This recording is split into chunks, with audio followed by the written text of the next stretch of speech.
आज के समय में अगर कहा जाए हाल ही में कोरोना काल जो बीत के चुका है उसके साथ में देखा जाए तो कहीं ना कहीं डॉक्टर्स के लिए एक जो नजरों में इज्जत होती है वो और भी ज्यादा बढ़ती चली जा रही है। वहीं बात की जाए आज की युवा पीढ़ी की जो इस मेडिकल लाइन में आगे बढ़ना चाहते हैं, उन्हीं के लिए आज एक संदेश, एक जो आगे इंस्ट्रक्शंस उन्हें ध्यान रखने चाहिए, उसी को लेकर आज हम बात करेंगे। दरअसल इस वक्त हमारे साथ मौजूद हैं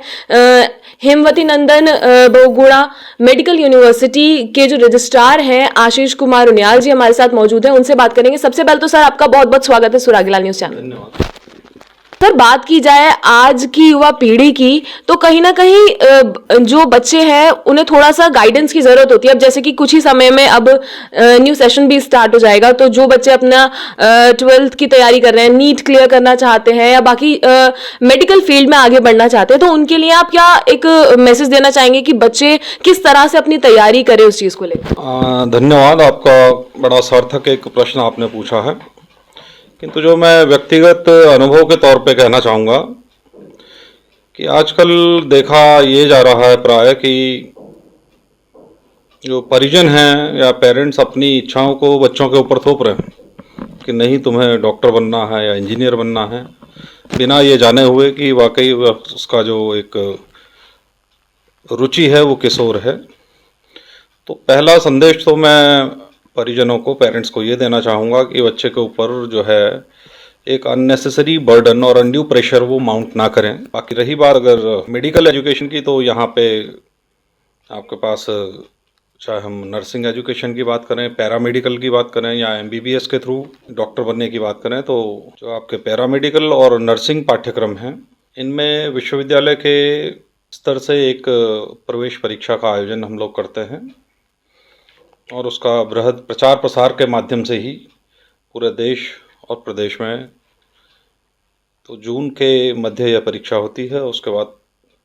जो अब आज की तिथि में लगभग 80 हमारे पास कुल आपके उच्च शिक्षण संस्थाओं की संख्या हो गई है जो नर्सिंग, पैरामेडिकल और मेडिकल एजुकेशन के क्षेत्र में शिक्षा दे रहे हैं। बाकी चूँकि ये सर्वविदित है कि नीट यूजी के माध्यम से ही जो सीट अलॉटमेंट आपका एमबीबीएस के लिए होता है, तो वर्तमान में इस प्रदेश के अंदर 2 डेंटल कॉलेज और 5 ये कहिए कि सरकारी मेडिकल कॉलेज और साथ में 4 निजी मेडिकल कॉलेज काम कर रहे हैं। तो उनके जो प्रवेश के लिए भारत सरकार के द्वारा एक या एमसीसी कहें हम, मेडिकल काउंसलिंग कमेटी, इनके द्वारा नोडल एजेंसी विश्वविद्यालय को बनाया गया, मतलब हमारे विश्वविद्यालय को। तो ये नीट की काउंसलिंग भी हमारे ही माध्यम से पूरे प्रदेश के लिए होती है और तब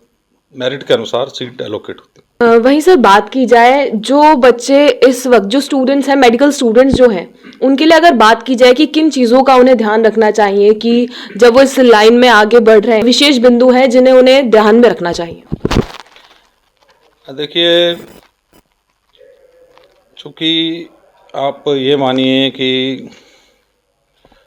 एक श्लोक जिसको मैं भूल रहा हूँ, तो जिसमें गुरु, वैद्य, ब्राह्मण, कुछ 5 लोग हैं जिनको आप जिस तरीके की आपकी यादृशी यश्य भावना सिद्धिर्भवति तादृशी। तो बड़ा एक यक्ष प्रश्न है यह। तो चूँकि एक डॉक्टर को जो आपका रोगी है, पेशेंट है, वो भगवान की तरह ही मानता है,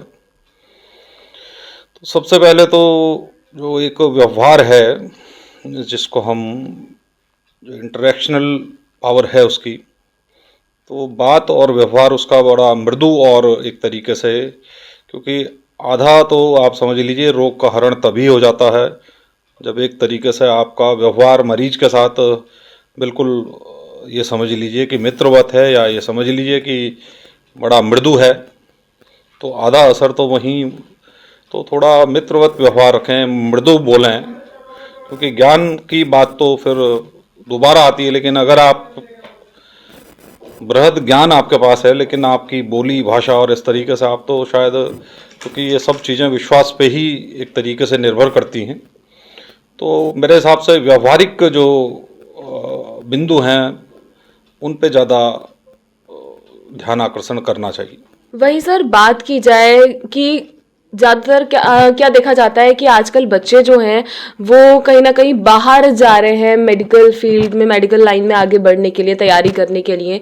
तो अगर यहाँ के रिसोर्सेज ही बाहर जा रहे हैं, जो यहाँ की जो कह सकते हैं ह्यूमन रिसोर्सेज सबसे ज़्यादा इंपॉर्टेंट माना जाता है किसी भी कंट्री के लिए, तो जब स्टूडेंट्स बाहर जाके तैयारी कर रहे हैं तो आपको क्या लगता है ऐसा क्यों हो रहा है कि यहीं से बाहर जाके, जबकि फैसिलिटीज़ तो यहाँ पर भी है ना? देखिए, मैं व्यक्तिगत तौर पे ही अगर आपसे बात कहूँ तो चाहे शिक्षा का क्षेत्र ही क्यों ना हो, तो विद्यार्थी जो है वो इस क्षेत्र का एक तरीके से कस्टमर हो गया है, और जो सर्विस प्रोवाइड कर रहे हैं इंस्टीट्यूट वो सर्विस प्रोवाइडर हो गए हैं। तो मैं व्यक्तिगत उदाहरण ये देना चाह रहा हूँ कि मेरी बिटिया जो अभी 11th क्लास में पढ़ रही है, तो वो बड़ा जिद कर रही कि नहीं, मैं जो मेरी ग्रेजुएशन होगी मैं बाहर से ही करना चाहती हूँ। तो उसे मैं बड़ी उदाहरणों से भी समझाया कि बेटा यूजी यहीं से करो, उसके बाद पीजी में देख लेंगे। तो वो अभी 11th क्लास की बच्ची मेरे सामने तर्क रख रही है, वो कह रही है पापा आप, अगर मैं नहीं कॉम्पिटिटिव एग्ज़ाम निकाल पाती, अगर मेरा आईआईटी में नहीं होता है, एनआईटीज़ में नहीं होता है, बिट्स में नहीं होता है, दो चार और उदाहरण यहाँ वहाँ नहीं होता है, तो फिर आपको मुझे जिन वो प्राइवेट संस्थानों का नाम लेने लगी, तो कहने लगी कि आप अगर यूनिवर्सिटी ऑफ पेट्रोलियम की भी बात करें, जिसका कहीं एज सच ऐसी ब्रांडिंग नहीं है, तो उनके यहाँ भी मुझे 40 लाख रुपए का कोर्स पड़ेगा। और मैं अगर रशिया जाके फलानी यूनिवर्सिटी से, ऑस्ट्रेलिया जाके ग्रेट 8 में से इस यूनिवर्सिटी में से, यूनिवर्सिटी ऑफ एडिलेड से, यूनिवर्सिटी ऑफ ग्रेट ऑस्ट्रेलिया से कोर्स करती हूँ, तो भी आपका इतना पैसा नहीं लग रहा और मेरे पास एक बाहर की डिग्री आ जाएगी। तो वो एक सोच पे निर्भर करता है मेरे हिसाब से, जिस तरीके से एक वेस्टर्नाइजेशन का जो इफेक्ट, चाहे वो हम बच्चों पे कहें चाहे अपने ही बुद्धि पे कहें। अभी आपको बताऊं, मैं 2015 में जब यूजीसी ने अपने पाठ्यक्रमों की लिस्ट मंगवाई, तो वो हैरान थे देख करके 822 कोर्सेज के नाम हो गए। उन्होंने कहा ये हैं कौन कौन से? तो हम क्या कर रहे हैं बेसिकली कि साइकोफेंसी नाम से हमने परोस दिया। हम कह रहे हैं बैचलर्स इन रिटेल मैनेजमेंट, जबकि वो बीबीए कोर्स है और उसी का एक सब्जेक्ट है bachelor in supply chain management. तो ये क्या हो गया, आपने उसी को जो है तमाम तरीक़ों से पढ़ो। मतलब अगर मैं साधारण शब्दों में कहूँ तो हमारा बच्चा अगर 20 रुपए की बंद टिक्की, उसको शुद्ध देशी की हम बात करें, तो वो उसको खाने को तैयार नहीं है। उसी मैकडोनल्ड्स में बर्गर नाम से 150 रुपये में खा रहा उसको, और वो उसको अच्छा लग रहा। तो मैं बात करूँ चाहे रशिया हो, कजाकिस्तान, बहुत सी कंट्रीज़ हैं, तो भाई मुझे 1 करोड़ का यहाँ भी पैकेज पड़ रहा है और उससे सस्ता जब वहाँ पड़ जा रहा है, तो मैं तो अपनी पेइंग कैपेसिटी के तौर पे एज ए पेरेंट ये देखूंगा कि भाई ठीक है, मुझे सस्ता जब वहाँ से पड़ रहा है तो ठीक है, अच्छा होगा कि आपके पास विदेश की एक डिग्री और इक्वल उसकी वैलिडिटी है। तो ये सिर्फ एक तरीके से, जो मैं इकोनॉमिक्स की बात करूँ, कोर कॉन्सेप्ट डिमांड सप्लाई की और प्राइस, उसमें एक एलिमेंट आ जाता, तो जहाँ मुझे सस्ता पड़ेगा तो एक तरीके से कस्टमर वहीं जाएगा जहाँ पे उसे एक तरीके से क्वालिटी भी मिलेगी और सस्ता भी पड़ेगा। साथ ही सर बात की जाए कि जैसे एग्जामिनेशन की अगर हम बात करें तो कभी कभी यूनिवर्सिटी एग्जाम जो होते हैं वो थोड़े डिले हो जाते हैं,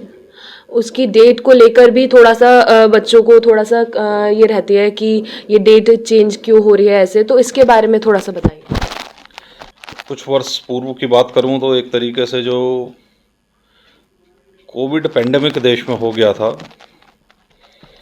उसने बहुत सी चीज़ों को एक तरीके से ध्वस्त किया। हालांकि उससे हम उभर आए हैं, लेकिन कई बार आप ये कह सकते हैं कि मैन पावर की कमी के चलते, या ये समझ लीजिए कि क्योंकि जो सरकारी संस्थाएं हैं, क्योंकि उनकी भी निर्भरता एक तरीके से शासन के ऊपर होती है, तो पूर्ण एक तरीके से जब सहयोग ऊपर से भी नहीं मिलता है, तो कई बार, अब क्योंकि परीक्षा एक बड़ा गंभीर विषय होता है, गंभीर के साथ साथ बड़ा एक सैंक्टिटी और यू कैन से एक गोपनीय विषय भी है, तो जिसको बड़ा कैजुअल में हम नहीं संचालित कर सकते हैं। तो कई बार एक तरीके से आप समझ लीजिए कि ह्यूमन रिसोर्स की कमी के कारण परीक्षाएं कुछ विलम्ब हो सकते हैं, लेकिन इतनी विलम्ब भी नहीं होनी चाहिए कि बच्चे का उससे भविष्य डगमगा जाए। तो इसके लिए तो विश्वविद्यालयों को प्रयासरत, विश्वविद्यालय किसी भी शिक्षण संस्थान को प्रयासरत रहना ही होगा कि उस सत्र की परीक्षाएं किसी भी हाल में उसी सत्र के अंदर संचालित की जाएं। तो ये हमने जाना कि किस तरह से जो मेडिकल लाइन के स्टूडेंट्स हैं उनको किन किन चीज़ों का ध्यान रखना चाहिए, क्या क्या वो मुख्य बिंदु हैं जिन्हें ध्यान में रखकर वो इस फील्ड में आगे बढ़ सकते हैं। उत्तराखंड की खबरों से जुड़े रहने के लिए आप हमें सभी सोशल मीडिया प्लेटफॉर्म्स पर सब्सक्राइब, लाइक और फॉलो कर सकते हैं। धन्यवाद।